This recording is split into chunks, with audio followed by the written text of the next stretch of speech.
عليكم ورحمة الله وبركاته. أهلا بيكم في فيديو جديد وميدالية جديدة ومشروع ميداليتي. بنخلص الخيوط اللي عندنا، والنهاردة بنعمل الوش بتاع بابا نويل، بنعمله ميدالية. ممكن تعمليه بحلقة زي كده، ممكن تعمليه بميدالية. طبعا كل ده هنشرحه في الفيديو إن شاء الله. بسيط وسهل ومش محتاج أي مجهود ولا أي وقت. طبعا اللي عايز بابا نويل كامل موجود على القناة، هنزل لكم اللينك بتاعه في صندوق الوصف. يلا بينا نبدأ مع بعض ونعمل الميدالية الشيك ديت. يلا بينا نبدأ. متنسوش تعملوا لايك واشتراك في القناة عشان يوصلكم كل جديد، وما تنسوش التعليقات وقولولي بتتابعوني من انهي بلد. هنبدأ مع بعض ونعمل عقدة بداية، طبعا كلنا عارفينها واشتغلنا بيها كتير قبل كده. هنعمل عدد من السلاسل: 1 2 3 4 5 6 7 8، وهندخل في أول غرزة ونعمل غرزة منزلقة. بعد كده هرتفع سلسلتين مش من العدد عشان احافظ على شكل الدايرة، وبعد كده هلف وادخل جوه الدايرة واعمل 20 عمود. 1 2 3 4 5. هكمل 20 عمود وارجع لكم تاني. كملت 20 عمود. شايفين انا عندي سلسلة 2 اللي انا عملتهم في بداية السطر. هدخل في السلسلة رقم 3 اللي هي اول عمود في السطر واعمل غرزة منزلقة. هرتفع سلسلتين، هدخل في نفس المكان اللي هو اول عمود واعمل عمود. بعد كده هدخل في الغرزة اللي بعدها واعمل تزايد، يعني عمود وفي نفس المكان عمود تاني. بعد كده الغرزة اللي بعدها هعمل عمود 1. بعد كده هعمل 2 عمود. يبقى انا كده هعمل غرزة عمود، غرزة عمود تزايد، يعني عمود وبعدين تزايد، عمود عمودين عمود عمودين لاخر الدايرة كلها. تمام. هشتغل بنفس الطريقة: عمود عمودين عمود عمودين عمود عمودين. تمام. هكمل السطر بنفس الطريقة وارجع لكم تاني. كملت السطر عمود عمودين عمود عمودين، ودي السلسلتين اللي انا بعملهم كل مرة عشان احافظ على شكل الدايرة، وهدخل في الواحدة اللي هي رقم 3 اللي هي اول عمود. دلوقتي هنعمل الدقن بتاعت بابا نويل. فانا هشتغل على، انا عندي كده عندي 30 غرزة، هشتغل على 22 غرزة بس، لان انا في الاول عملت 20 غرزة وبعدين عملت تزايد، فانا كده عندي 30 غرزة هنا. 30 غرزة هشتغل على 22 غرزة بالطريقة اللي انا هشرحها لكم دلوقتي، وهسيب 8 غرز. هنرتفع 3 سلاسل: 1 2 3. هلف الخيط وادخل في نفس الغرزة واسحبها كده، وبعدين ادخل في نفس الغرزة واسحبها تاني. انا كده عملت غرزة بونبون، هسحبها كلها مرة واحدة. 3 سلاسل يعتبروا سحبة زي السحبات دي، هنشوفها في الجايين. هرتفع 3 سلاسل: 1 2 3، واعمل غرزة بيكو. تمام. هلف لفتين وهدخل في الغرزة اللي بعدها، اخد اول غرزة وبعد كده هلف لفتين، اسحب اخد اول غرزة.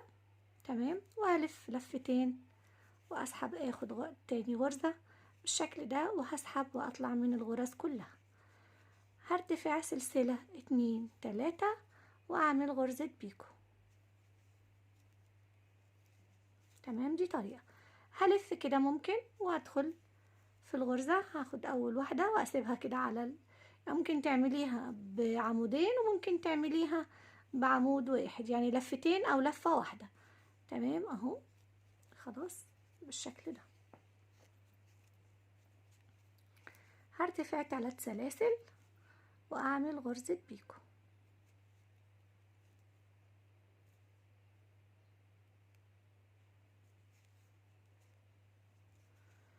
هلف لفة وهرجع ادخل في الغرزة اللي بعدها، خليها لفة واحدة عشان ما تتلخبطوش. خلاص اهو هاخد حلقتين واسيب بقية العمود والف، ادخل تاني واخد حلقتين واسيب بقية العمود، ادخل تالت والف واخد 2 وبقية العمود هسحبهم كلهم مرة واحدة.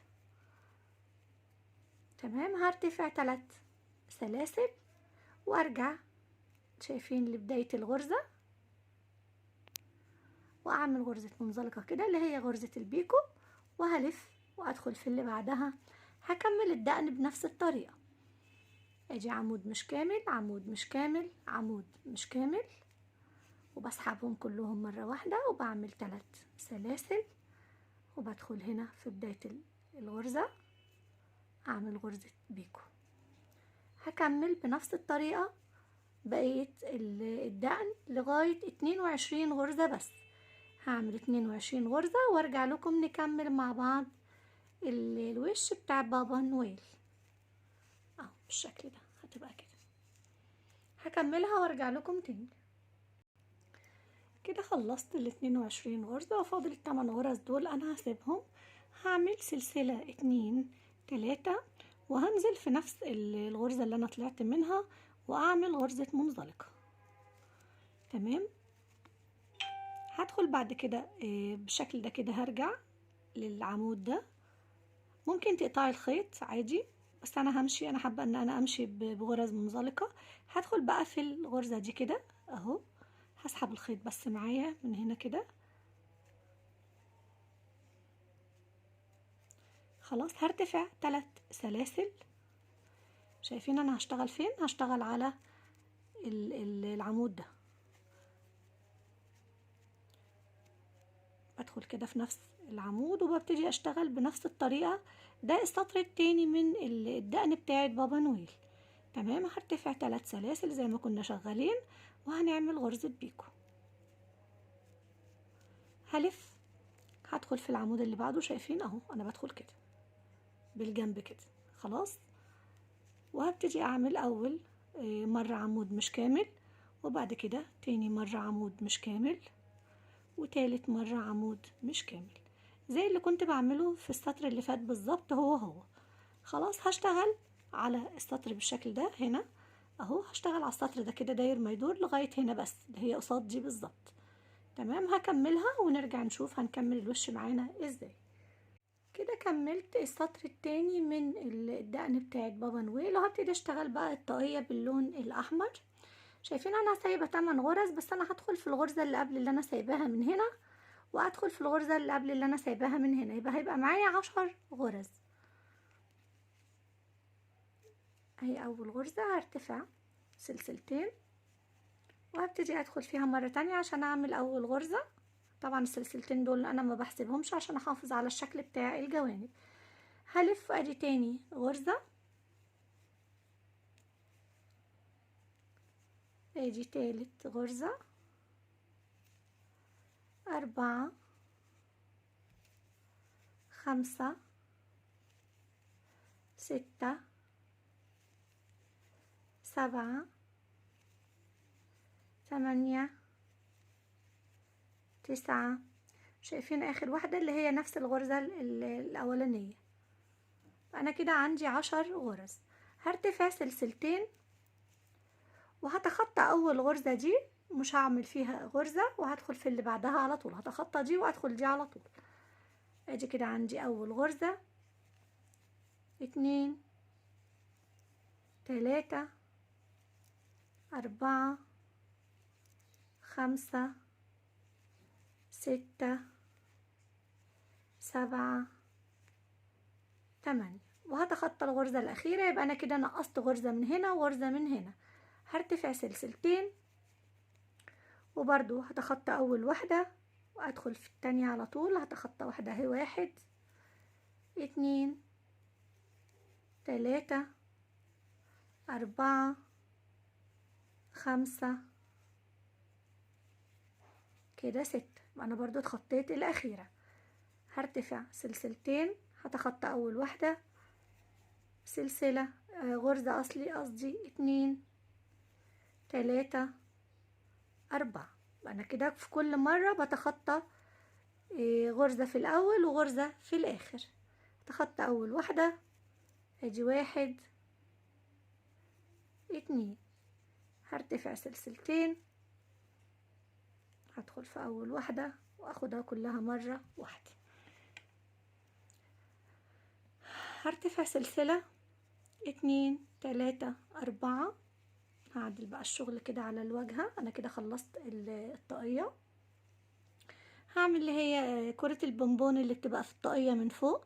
ارتفعت 4 سلاسل، هلف لفتين وادخل في اول غرزة اللي هي الغرزة اللي انا عملتها دي، اللي هي واحد سلسلتين وعملت سحبة اللي هي اخر غرزة عندي. عملت لفتين وهسحب، هاخد اول غرزة وتاني غرزة، هلف لفتين وادخل في نفس المكان، اخد اول دايرة وتاني دايرة مرة تالتة. ادي واحد اتنين حلقتين كده، يبقى عملت 3 حلقات، والرابعة دي هلف لفتين وادخل تاني. ادي رابع مرة 2 4. هلف لفتين واعمل عمود بلفتين مش كامل. ادي خامس مرة كده. بقى عندي العمود الاولاني اللي هو الاربع سلاسل، وبعدين 2 4 6. بقى عندي 2 4 6 7 حلقات على الابرة. هسحبهم كلهم مرة واحدة. تمام. هعمل سلسلة كده هقفل بيها الشغل، وبعدين هرتفع 1 2 3 4. هلم في لفتين وهدخل هنا في الفراغ اللي انا عملته هنا اللي انا لميت بيه الغرز. هعمل تاني عمود بلفتين مش كامل، وادي تالت عمود بلفتين مش كامل، ادي رابع عمود بلفتين مش كامل، خامس عمود بلفتين مش كامل، رقم 6 عمود بلفتين مش كامل زي دي بالظبط. هسحبهم كلهم مع بعض وهعمل غرزة تثبيت وابتدي اقلبهم كده. شايفين؟ هاجي كده هدخل في اول واحدة انا كنت شغلاها تاني اهي، هنزل تحت خالص كده واعمل غرزة منزلقة. انا كده عملت الكورة اللي هي بتبقى في الطاقية.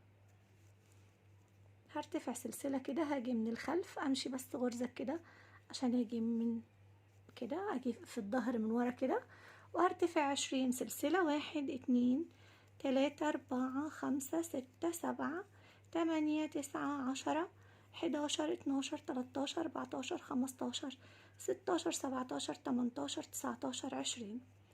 دي اللي هي الجزئية اللي هيتعلق بيها بابا نويل.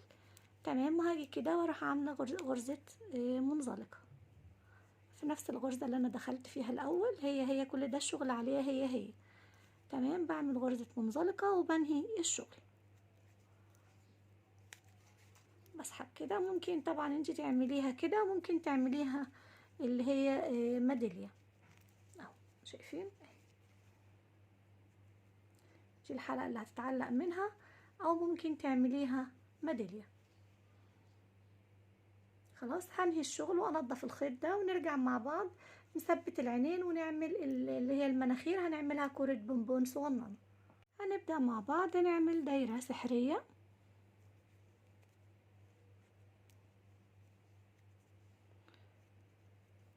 1 2.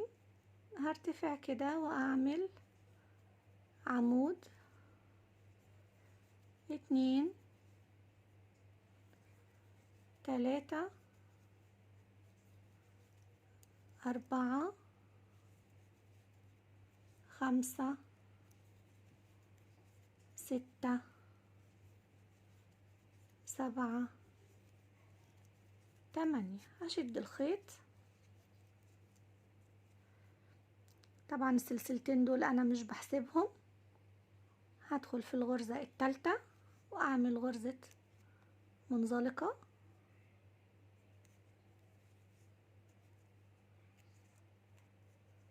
هرتفع سلسلتين، هعدل بقى الشغل كده، وهدخل في غرزة، في كل غرزة اعمل غرزة. ادي 1 2 3 4 5 6 7 اجي 8.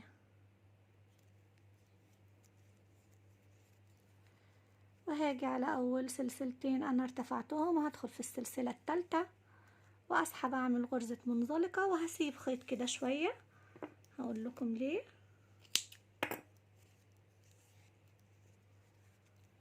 شايفين احنا بنعدلها بالقلم حتى كده،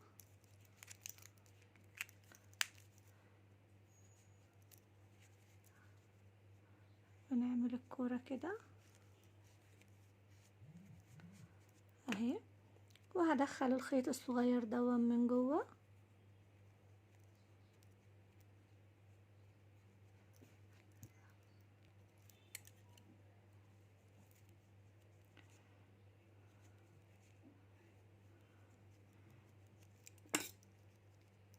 اهو بالشكل ده.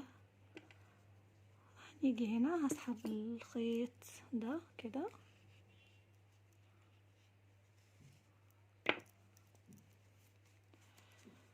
وهتبقى الكورة دي كده. هحط الخيط في ابرة تنظيف وهثبتها خياطة داير ما يدور على المناخير دي كده من هنا لهنا، هثبتها وارجع لكم تاني. وبكده خلصنا النهارده الميدالية بتاعتنا بابا نويل. عملت العينين لزقتهم بالشمع وخيطت المناخير زي ما قلت لكم كده، وهنا ركبت ميدالية. وبكده يبقى خلص الوش بتاعنا النهارده، ما اخدش وقت معانا، جميل. يلا بقى نروح ننفذه، وابعتولي الصور بتاعت التنفيذ بتاعكم، وعايزه اشوف تعليقاتكم اللي بتحمسني ان احنا نعمل افكار جديده على القناه، واقتراحاتكم، وقولولي بتتابعوني من اي بلد. كانت معاكم رضا احمد، السلام عليكم ورحمه الله وبركاته.